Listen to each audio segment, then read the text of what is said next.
ধান ফালাম ওই যে বানাইছি ডাব, এ দেন এনে এক ডাব এনে এক ডাব, এমনা করে ডাব বানান আগে। এই যে ধান আছে, এই যে ধান এখানে ফালামু দেখেন আমরা ভাই খেতে ডাব বানাইছি সুন্দর করে, যেমন করে জাল দিয়েছে পানি দিয়ে বইন দিয়ে লাইনে থাকেন আপনাকে কেমন করে ধান ফালায় ভিডিওর মধ্যে দেখেন চেষ্টা করবো। এই দেখেন ধান ফালাইতেছি, এই দেন কি সুন্দর করে আড়াটা করে ছিঁড়ে দেন আগে। এই দেন গালার দিকে নিয়ে নিয়ে আড়াটা করে ছিঁড়ে দিবেন। এই দেন সব দিকে দিয়ে মিলিয়ে মিলিয়ে ছিঁড়াইতে লাগে। এই দেখেন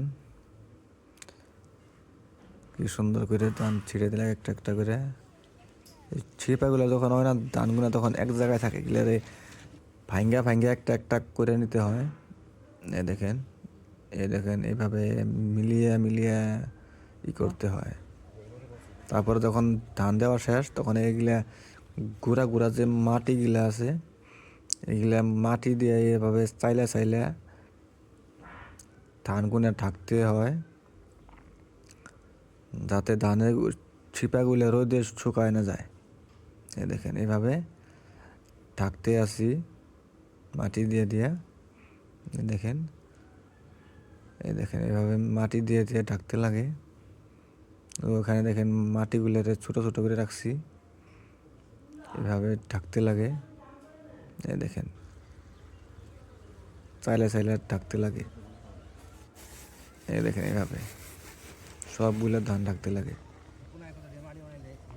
এই দেখেন আরো এতখানি আছে ধান ঢাকা, এতখানি হয়ে গেছে। অল্প অল্প অল্প কিছু জায়গা আছে ধান ঢাকবার, অল্প কিছু জায়গা আছে। ধান মাটি দিয়ে ঢাকা শেষ। এখন আমরা এই পাতলা পাতলা যে তিরপল আছে তিরপল দিয়ে ঢেকে দিব, যাতে রোদ না লাগে। রোদ লাগলে আবার আপনার ধানগুলো হবে না, হাড়গুলো হবে না। এই জন্য তিরপল আছে এগুলা পাতলা পাতলা তিরপল দিয়ে ঢেকে দিব, চারদিকে এইভাবে মাটি দিয়ে দিব, যাতে বাইরের হাওয়াগুলো ঢুকতে না পারে। এই দেখেন পুরা ডাবটা তিরপল দিয়ে ঢেকে দিছি। দেখেন তো ধান যখন হবে তখন কার কার এগুলা ধান দেখার ইচ্ছা আছে কমেন্ট করে বলে যাবেন। যখন ধানগুলো সুন্দর হবে তখন আপনাদের ভিডিও দিব।